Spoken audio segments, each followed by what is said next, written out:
ഞാൻ ഒരു കാര്യം പറയട്ടെ. ഞാൻ ചെന്നപ്പോഴത്തേക്ക് കട അങ്ങ് അടച്ചു പോയി, അതുകൊണ്ട് ചിക്കൻ കിട്ടിയില്ല. എനിക്ക് അപ്പോഴേ അറിയായിരുന്നു നിങ്ങളെ ഇതുവരെ എന്തെങ്കിലും കാര്യം ഏൽപ്പിച്ചാൽ നിങ്ങളത് ഭംഗിയോടെ ചെയ്തിട്ടുണ്ടോ വെച്ചാ. ഞാൻ നിങ്ങളെ കോഴി വാങ്ങിക്കാൻ പറഞ്ഞു വിട്ടപ്പം നിങ്ങൾ കൂട്ടുകാരന്മാരോട് അവിടെ സംസാരിച്ചോണ്ട് നിന്ന് അപ്പൊ കലയടിച്ച അതല്ലേ. ഞാൻ അങ്ങോട്ട് സംസാരിച്ചൊന്നും നിന്നില്ല. സത്യം സത്യം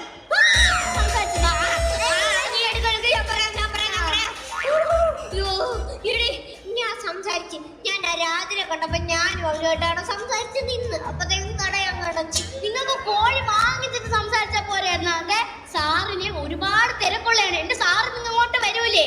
സാർ അപ്പോഴേ പറഞ്ഞതാ ഞാൻ പൊക്കോളാം കേറുന്നില്ല. അപ്പൊ ഞാനാ പറഞ്ഞ വല്ലേ പിടിച്ച് എന്റെ പ്രൊമോഷന് വേണ്ടി സോറി നല്ല നാടൻ കോഴിയും ചോറും കൂട്ടിത്തരാൻ. അങ്ങനെയാണ് സാറ് സമ്മതിച്ചത്. ഇപ്പൊ സാർ വരുമ്പോ നമ്മൾ എന്തോ ചെയ്യാൻ മനുഷ്യ. എന്റെ സാറ് കരിമീൻ കഴിക്കുന്നു. പുള്ളിക്ക് കരിമീനൊന്നും ഇഷ്ടമല്ലെന്ന്. പുള്ളിക്ക് നാടൻ കോഴിയാണ് ഇഷ്ടം. നാടൻ കോഴിക്കറി വെച്ചു കൊടുത്തോണ്ടല്ലേ വേണമെങ്കിൽ ആ കമ്പനി വരെ എനിക്ക് എഴുതി തരും. അത്രയ്ക്ക് കൊതിയനാണ് അത്. ഇപ്പൊ നമ്മൾ എന്താ ചെയ്യും? എനിക്ക് ഒന്നും കേൾക്കണ്ട, ഒന്നും അറിയണ്ട. ഇപ്പൊ ഈ നിമിഷം നിങ്ങൾ എവിടെന്നെങ്കിലും ഒരു നാടൻ കോഴി സംഘടിപ്പിച്ചിട്ട് വീട്ടിൽ കയറിയാൽ കേട്ടല്ലേ. കിട്ടത്തില്ല എന്നൊരു കാര്യം നീ എന്നെ വെട്ടി കറി വെച്ച് കൊടുക്കണേ. എനിക്ക് കിഴങ്ങേറിയല്ല വേണ്ടത് കേട്ടല്ലേ. അതുകൊണ്ട് നിങ്ങളെ വെട്ടി കറി വെച്ച് കൊടുക്കാൻ എനിക്ക് സൗകര്യമില്ല. പെട്ടെന്ന് ഒരു കോഴി വാങ്ങി. ഞാനിപ്പോ എന്തോ ചെയ്യും? ഞാൻ ആ രാജേഷിനെ വിളിക്കട്ടെ, അവനോട് ചോദിക്കാം. ഹലോ രാജേഷേ, എടാ ഒരു കോഴിയെ കിട്ടാൻ വല്ല വഴിയുണ്ടോ? നാടൻ കോഴി വല്ലോ? ഇല്ലയോ? ആണോ? ഇപ്പൊ എവിടുന്ന് മേടിക്കും? ഏത് കടയിൽ നിന്ന് മേടിക്കും ഞാൻ?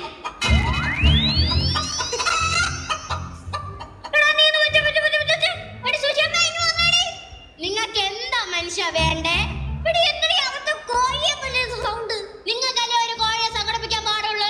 ഞാനങ്ങ് സംഘടിപ്പിച്ച് നമ്മളെ വീടിന്റെ ബാഗിൽ സ്ഥിരമായിട്ട് കൊത്തിപ്പറക്കി തിന്നാൻ വേണ്ടി മാത്രം വരുന്നൊരു കുറന്നിരിക്കുന്ന തടിച്ചിട്ടുള്ള ഒരു കോഴിയില്ലേ, അതിനെ ഞാനൊക്കെ തട്ടി. സാധാ കോഴിയൊന്നും അല്ല, നിനക്ക് അറിയാത്തോണ്ടാ. അങ്ങ് ഇന്തോനേഷ്യന്ന് കൊണ്ടുവന്ന കറുത്ത മുട്ടയിടുന്ന കോഴി അറിയാമല്ലോ. എന്തായാലും അവ അറിയാൻ പോണില്ല നമ്മളാണ് കോഴിയെ വെട്ടിയെന്ന്. പിന്നെ എന്താണ് പ്രശ്നം? കണ്ടുപിടിച്ചാലോ? പിന്നെ ദൃശ്യ സിനിമയിൽ ഒരു ചെറുക്കനെ തലക്കടിച്ച് കൊന്നിട്ട് പോലും ആരും കണ്ടു. ഞാനൊരു കോഴി. ഇപ്പൊ എന്തോ ചെയ്യും നമ്മള്? നിങ്ങളൊന്നും അടങ്ങ് മനുഷ്യ, ഒന്നും സംഭവിക്കത്തില്ലെന്ന്. മനുഷ്യനെന്ത് ചെയ്യണമെന്ന് പറഞ്ഞാൽ എനിക്ക് പേടിയാവുന്ന ആ ജോസങ്ങനെ പറഞ്ഞു കഴിഞ്ഞാലുള്ള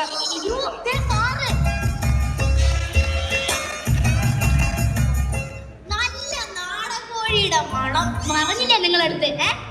അത്രയ്ക്ക് കൊതിയാണ്. നമസ്കാരം സാറേ. ഏകടി ചുണ്ടരി, ഇതാണോ നിന്റെ ചാറ്? എന്റെ ചാറിന് പോലീസ് ഡിപ്പാർട്ട്മെന്റിലെ നോക്കാൻ വിചാരിച്ചോ? മണം പിടിക്കുന്ന പൊട്ടിക്ക് പോലും. നിങ്ങളൊന്നും മിണ്ടായിരിക്കും മനുഷ്യ. ഇരിക്കും സാറേ, ഇരിക്കും. പേര്? എന്റെ പേര് ഓമനക്കുട്ടൻ. ഓ മെനക്കുട്ടൻ. മെനക്കുട്ടനല്ല, ഓമനക്കുട്ടൻ. നിങ്ങൾ രണ്ടുപേരും ഇവിടെ സംസാരിച്ചിരിക്കും. ആ സമയം കൊണ്ടേ ഞാൻ അടുക്കളയിൽ പോയി കോഴിക്കറി പ്രിപ്പയർ ചെയ്യാം. കുറെ നേരം അടുപ്പത്ത് വെക്കണ്ട, പെട്ടെന്ന് പോയി റെഡി ആക്കും.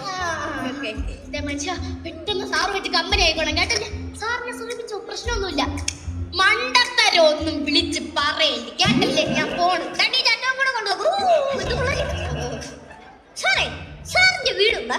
ആലുവയിലാണ്. ആലുവയിലല്ലേ? അതെ. അപ്പൊ ഫാമിലി ഒരു ഭാര്യയും 2 മക്കളും. സാറിന് നാടൻ കോഴിയോട് ഭയങ്കര താല്പര്യമാണല്ലേ? അതെ അതെ, എനിക്ക് കരിമീനാണോ താല്പര്യം? അല്ലെ കരിമീനെക്കാട്ടി കുറച്ചും കൂടി ടേസ്റ്റ് നാടൻ കോഴിക്കല്ലേടോ? സാറിന് നാടൻ കോഴിയോടാണ് ഇത്ര താല്പര്യം എന്താണ് സാറേ? എടോ, ഈ നാടൻ കോഴി മരിച്ചു കഴിഞ്ഞാലേ അതിന് എത്ര പേരുകളെന്നും തനിക്കറിയാമോ? ചിക്കൻ 65, ചിക്കൻ പൊള്ളിച്ചത്, ചിക്കൻ പെരി പെരി, അൽഫാം, ചില്ലി ചിക്കൻ. ഈ കരിമീൻ മരിച്ചു കഴിഞ്ഞാല് ഈ കരിമീൻ എല്ലായിടത്തും ഈ കരിമീൻ തന്നെയല്ലേ പേരുള്ളൂ. സാറേ, നാടൻ കോഴിക്കകത്ത് എന്തുണ്ട്? നാടൻ കോഴിക്കകത്ത് വിറ്റാമിൻ ഉണ്ട്, പക്ഷെ ഈ കരിമീനകത്ത് എന്തുണ്ട്? കരിമീനകത്ത് എന്തുണ്ടെന്ന് എനിക്കറിയത്തില്ല, നല്ല മുള്ളുണ്ടെന്ന് അറിയാം. ഓ അങ്ങനെയാണല്ലേ. അല്ലടോ, ഈ കരിമീൻ എന്ന് പറയുന്ന ഒരു ഫിഷ് ഈ വേസ്റ്റ് തിന്നുന്നൊരു അതെ അങ്ങനെയാണ് സാറേ. അപ്പൊ അതിനെക്കാട്ടി ടേസ്റ്റ് ഇതിനല്ലേടോ? സാറേ എന്റെ അടിക്കല്ലേ? സാറിന് ഈ നാടൻ കോഴിയോട് ഭയങ്കര താല്പര്യം ഉണ്ടല്ലേ? അതെ. സുഷമേ, എടി സുഷമേ, നിന്നെ വിളിക്കുന്നത് നാടൻ പോത്ത് വല്ലതും വേണമെന്ന് പറയാനാണോ? ആർക്കറിയാം. എന്താ സാറേ, ഉലുവ കൂടിയെന്ന് തോന്നുന്നു. അയ്യോ സാറേ, ഞാൻ ഇപ്പൊ എന്തോ ചെയ്യും? കുറച്ച് ജീരകം എടുത്ത് അഡ്ജസ്റ്റ് ചെയ്താൽ മതി. ജീരകം ഇട്ടാ മതിയല്ലേ? പിന്നെ 10 മിനിറ്റിനകം വെക്കരുതേ, അല്ലെങ്കിൽ അത് വെന്ത് കറക്റ്റ് കണ്ടാ മനുഷ്യ, വേവ് പോലും കറക്റ്റ് ആയിട്ട് അറിയാം. എനിക്കിവിടെ വെന്ത് അല്ല സുഷമേ, ഇയാൾക്ക് കുക്കിംഗ് ഒന്നും അറിയത്തില്ലേ? സാറേ, എന്റെ വീട്ടിൽ എന്റെ പെണ്ണുമ്പോൾ അടുക്കള കയറുന്നുണ്ട്. സാറിന്റെ വീട്ടിൽ സാർ അടുക്കള കയറുന്നുണ്ട്. സാറിന് ഇതൊക്കെ ഒക്കെ അറിയാം. എനിക്കതൊന്നും അറിയത്തില്ല. എന്നാ സുഷമ പോയിക്കോ. ശരി സാറേ. സാറിന്റെ പെണ്ണുപിള്ളക്ക് എന്നാ ജോലി? പാർക്കിലാണ്. പാർക്കിലാണ്. അതെ അതെ. കണ്ടു, സാറിന്റെ പെണ്ണുപിള്ള കണ്ട പാർക്കിലും പോയി കാറ്റും കൊണ്ടുവരുമ്പോ സാർ ഞങ്ങൾ വെച്ചെടുത്ത് കൊടുക്കണം. എന്തുവാ സാർ ഇതൊക്കെ? അയ്യോ അതല്ലടോ, ടെക്നോ പാർക്കിൽ ജോലി ചെയ്യാ. അങ്ങനാന്നല്ലേ? അതെ അതെ അതെ. സാറേ കഴിക്കാൻ എടുക്കട്ടെ? നാടൻ കോഴിക്കറി കൂടി എടുത്തോ. കുറച്ച് കരിമീനൂടെ ആവായിരുന്നു. ഈ കരിമീനിനെക്കാളും കൂടുതൽ ടേസ്റ്റ് ഇതിനാന്ന് ഞാൻ പറഞ്ഞു. ശരിയാവോ? ചോറ് റെഡി. അതൊക്കെ വെക്കും. വെള്ളപ്പടി ലാഗടിക്കുന്നു. നീ ഒന്ന് പെട്ടെന്ന് വെള്ളം കുടി. അത്രയൊക്കെ മതി. അടിപൊളി കണ്ട് വിളമ്പിക്കോ. ആ ലെഗ് പീസ് നോക്കി എടുക്കണേ. സാറേ ഇങ്ങനൊരു കൊതിയ. അല്ല 2 ലെഗ് പീസേ ഉള്ളൂ. ഞങ്ങളുടെ നാട്ടിലെ കോഴിക്കൊക്കെ സാധാരണ 2 കാലേ ഉള്ളൂ. നാട്ടിലെ നാട്ടിൽ എങ്ങനെയാന്ന് നമുക്ക് അറിയത്തില്ല. 2 കാലുകളല്ലേ? ഞാൻ പെട്ടെന്ന് എന്റെ ബ്രെയിൻ അങ്ങ് മറന്നു. കുറച്ചും കൂടെ ചോറ് എടുക്കട്ടെ? മതി മതി. പിന്നെ സുഷമേ, ദോഷം പറയല്ല, ഇത്രയും നല്ലൊരു നാടൻ കോഴിക്കറി ഞാൻ എന്റെ ജീവിതത്തിൽ കണ്ടിട്ടില്ല. ആ ചേരുവകളൊക്കെ എന്ത് കൃത്യമായിട്ടാണ്. ഇവരെന്തിനാണ് ഇപ്പൊ വിളിക്കുന്നത്? ഈ ജോസന്റെ എന്തിനാ വിളിച്ച്? ഹലോ ജോസേ, എന്താടാ പറയടാ? അയ്യോ എന്താ മനുഷ്യ നിങ്ങൾക്ക് വേണ്ടേ? ഇടിയിപ്പോ ജോസാ വിളിച്ചേ. വിളിച്ചിട്ട് പറഞ്ഞു നീ ആ കോഴിയെ കൊല്ലുന്ന കണ്ടെന്ന്. അതെങ്ങനെ ഞാൻ കോഴിയെ പിടിച്ച കണ്ട്? അവനെങ്ങനെ കണ്ടെന്ന്? അവന്റെ വീട്ടിൽ CCTV വെച്ചേക്കുന്ന എന്നാത്തിനാന്നറിയാമോ? ഷോർട്ട് ഫിലിം പിടിക്കാനല്ല, ഒരു ഏരിയ മൊത്തം കിട്ടും. കേട്ടോ, നമ്മളിപ്പോ എന്തോ ചെയ്യും? ഇനി നീ എന്തോ ചെയ്യാ? നിന്നെ വന്ന് പോലീസ് നോക്കും.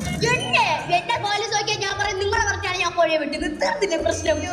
എന്തോ ചെയ്യോണ്ട് പിന്നെ എന്തുവാ? ആണോ? ഓക്കെ. കേസ് പിൻവലിക്കാം. 5000 രൂപ കൊടുക്കണം നമ്മളിപ്പോൾ. 5000 രൂപയെ നമ്മളിപ്പോ ഇവിടെ 5000 രൂപയൊക്കെ സംഘടിപ്പിക്കും. അല്ലേ അതിന്റെ ഒന്നും മേടിക്കും. അത് മോശമല്ലേ? മോശമില്ല. എന്താണെന്ന് വെറുതെ ഒന്നുമില്ല സാറേ. കഴിച്ചോ? ഞാൻ പറയും. അയ്യോ വേണ്ട സാറേ, ചെറിയൊരു ഇഷ്യൂ. സാറി അടിച്ചു കയറ്റുന്ന സാറി തിന്നോണ്ടിരിക്കുന്ന ചിക്കനില്ലേ, നാടൻ കോഴിയല്ല. പിന്നെ അങ്ങ് ഇന്തോനേഷ്യന് ഞങ്ങളുടെ അയൽക്കാരൻ അമേരിക്കയിലുള്ള ജോസ് കൊണ്ടുവന്ന കറുത്ത മുട്ടയിടുന്ന കോഴിയാണ്. അത് അടുക്കളപ്പുറത്ത് കൊത്തി തിന്നാൻ വന്നപ്പോഴത്തേക്ക് എവിടെ അതിനെ തല്ലിക്കൊന്ന് സാറിന് വെച്ച് അവൻ കൊണ്ട് കേസ് കൊടുത്തപ്പോ 5000 രൂപ കൊടുക്കണം. ആണല്ലേ? എന്നാ ഞാൻ പോയിട്ട് പിന്നെ വരാം. അല്ലല്ല, സാറിനോട് പൈസ വരാൻ. നിങ്ങൾ ആ കോഴിനെ പിടിച്ച് വെട്ടിയെടുത്ത് കറിയാക്കി എനിക്ക് തന്നു. അതിന് ഞാനങ്ങനെ നിങ്ങൾക്ക് 5000 രൂപയൊക്കെ തരും. അല്ല, സാറെല്ലാം തിന്നത്, അപ്പൊ സാറ് തന്നെ പൈസ വരും. എന്തിന്റെ കേടായിരുന്നു? ഭാഗ്യം ഞാൻ ഒരിടത്ത് ഇല്ലാഞ്ഞത്. എന്തായാലും ഞാനല്ലേ കഴിച്ചത്. പിടിച്ചോ 5000 രൂപ. നല്ല ഭാഗ്യം. സാറേ വേറൊന്നും തോന്നല്ലേ കേട്ടാ? കുഴപ്പമൊന്നുമില്ല. എന്റെ സന്തോഷത്തിന് വേണ്ടി ഇത്ര റിസ്ക് എടുത്താലും നാടൻ കോഴിനെ പിടിച്ചെന്നില്ലേ? അതിനിരിക്കട്ടെ. എന്നാ ഞാൻ പോട്ടെ. അല്ല സാറെന്നാ ഈ വഴിക്കൊക്കെ ഞാൻ ഞായറാഴ്ച ഈ വഴി കൂടെ പോകുന്നുണ്ട്. ഞായറാഴ്ച ഇങ്ങോട്ട് വരുന്നുണ്ടോ?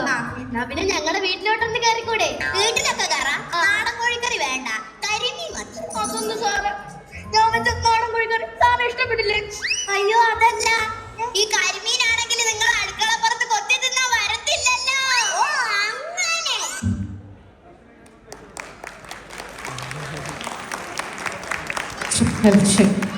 So in